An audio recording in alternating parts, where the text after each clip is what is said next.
প্ৰথমে মই ভক্তপ্ৰাণ ভকত বৈষ্ণৱ তথা ভাগৱত প্ৰেমী ৰাইজলৈ বটদ্ৰৱাবাসী যুৱকবৃন্দ হৈ সেৱা ধৰিছোঁ। আজি বিশ্বত যি অশান্তিৰ সৃষ্টি হৈছে, বিশ্বযুদ্ধৰ যি প্ৰস্তুতি চলিছে, বোমা বাৰুদ গুলি খাৰ বাৰুদেৰে মানুহৰ জীৱনবোৰ কাঢ়ি লৈছে, সেই বিয়াগুম নেতাসকলৰ সুবুদ্ধি কামনা কৰি সুজ্ঞান ভগৱানে প্ৰদান কৰক বুলি আজি বটদ্ৰৱাবাসী যুৱকবৃন্দই মহাভাগৱত অখণ্ড মহাভাগৱত ভাগ 7 দিন 7 ৰাতিকৈ চলাই নিবলৈ সদৌ অসম তথা ভাৰতবাসী তথা বিশ্ববাসীৰ সকলোৰে সহায় সহযোগিতা কামনা কৰিছোঁ। আশা কৰোঁ ভগৱানে তেওঁলোকক সুবুদ্ধি দিব, কৃপা কৰিব, তেওঁলোকৰ যি বেয়া মনোভাৱ, যি আক্ৰোহ, যি ক্ষমতাৰ অপব্যৱহাৰ, এইবোৰ যাতে সঠিকভাৱে থাকে তাৰ বাবে আমি ভগৱানৰ ওচৰত প্ৰাৰ্থনা কৰিছোঁ। হে ভগৱান, আপুনি সকলোকে সুজ্ঞান দিয়ক, সুবুদ্ধি দিয়ক, যাতে সকলো শান্তিত থাকে, বিশ্ববাসী শান্তিত থাকে। একচুৱেলি বেদ উপনিষদৰ আদি সমস্ত প্ৰাচীন শাস্ত্ৰৰ সাৰ কথাখিনিকেই সকলো শ্ৰেণীৰ লোকে অতি সহজভাৱে বুজিব পৰাকৈ কাহিনীৰ মাধ্যমেৰে ভাগৱত পুৰাণত বৰ্ণনা কৰা হৈছে। মই এতিয়া ভাগৱতৰ সম্বন্ধে আপোনালোকক ক'বলৈ ওলাইছোঁ, আৰু সেই কাৰণেই ভাগৱতক নিগম কল্পতৰু বৃক্ষৰ পৰা শুকৰ মুখেদি সৰি পৰা এটি ৰসাল আৰু সুস্বাদু ফল বুলি অভিহিত কৰা হৈছে। সেই ভাগৱত সকলো নিগম শাস্ত্ৰৰ অৰ্থাৎ ঈশ্বৰ নিৰূপক শাস্ত্ৰসমূহৰ কল্পতৰু বৃক্ষস্বৰূপ বুলি কৈছে। শ্ৰীমদ ভাগৱতৰ ৰচক ব্যাসদেৱ। প্ৰচলিত আছে যে ব্যাসদেৱে এদিন বদৰিকাশ্ৰমত অস্থিৰ চিত্তে পুষ্পিচ কৰি থাকোঁতে নাৰদ মুনি উপস্থিত হয় আৰু তেওঁৰ উপদেশ মতে শান্তি পাবৰ আশাৰে বেদান্তৰ সাৰ পুৰাণৰ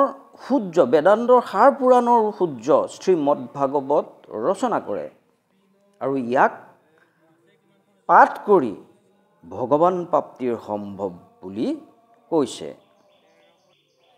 সেই হিন্দু ধৰ্মত ইয়াক সকলো শাস্ত্ৰৰ শিৰোমণি মহাভাগৱত বুলিছে মাধৱদেৱ পুৰুষে এনেধৰণে কৈছে।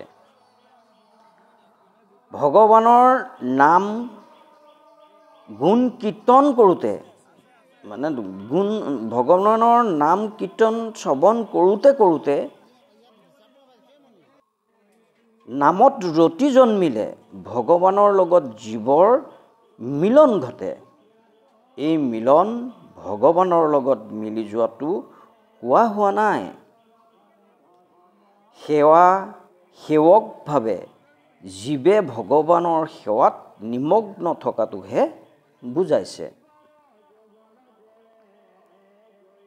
কৃষ্ণক একান্ত মনে শৰণ লৈ একচিতে সভক্তিৰে তেওঁৰ গুণ গীত গালে মায়াৰ বান্ধোনৰ পৰা মুক্ত হ'ব পাৰি। সেইকাৰণে ভাগৱতে হৰিৰ নাম কীৰ্তনৰ গৌৰৱ দৃঢ়স্বৰে ঘোষণা কৰিছে। এই ভাগৱতৰ কথা দেৱঋষি নাৰদে চতুশ্লোকেৰে পিতাক ব্ৰহ্মাৰ মুখৰ পৰা শুনিছিল। এই ভাগৱতৰ কথাই নাৰদে ব্যাসদেৱক বিৱৰি কৈছিল আৰু নাৰদৰ উপদেশ মতে ব্যাসে সৰ্বশাস্ত্ৰৰ সাৰস্বৰূপ ভাগৱত শাস্ত্ৰ প্ৰণয়ন কৰি পৰম শান্তি লাভ কৰিলে।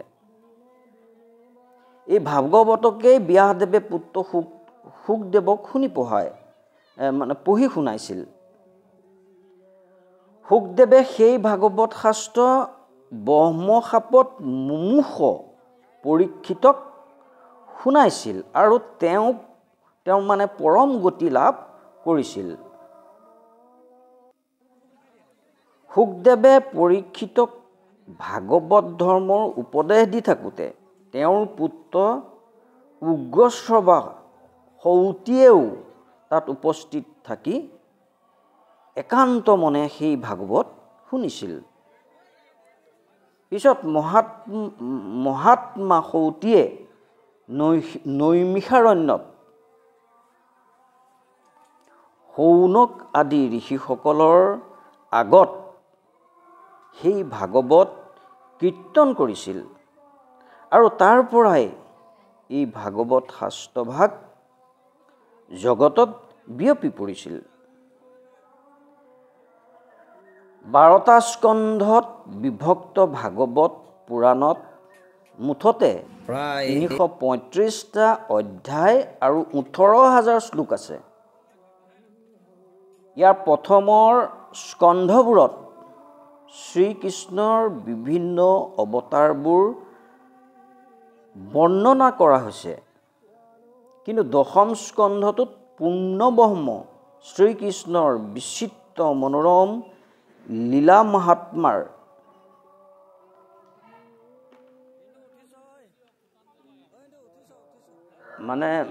লীলা মহাত্মাৰে ভৰপূৰ। একাদশ আৰু দ্বাদশ স্কন্ধত অনেক তাত্ত্বিক আৰু দাৰ্শনিক কথা সন্নিৱিষ্ট কৰা হৈছে। গতিকে এই মহাভাগৱত ভাগ যেতিয়া শ্ৰৱণ কীৰ্তন কৰা যায়, তাক আমি শ্ৰৱণ কৰোঁ, শুনো, আমাৰ মনত লাগি থকা কলুষতাবোৰ, আক্ৰোহবোৰ, জেদ ভাৱবোৰ মই ভাবোঁ সম্পূৰ্ণভাৱে সকলোৰে নিঃশেষ হৈ যায়। সকলোকে সমান বুলি জ্ঞান কৰে আৰু এই যদি সকলোকে জ্ঞান কৰে তেতিয়াহ'লে পৃথিৱীত অৰ্থাৎ বিশ্বত শান্তি অনিবাৰ্য, বিশ্বত শান্তি নিশ্চয় হ'ব। ইয়াকে ক'লোঁ। নমস্কাৰ, ধন্যবাদ।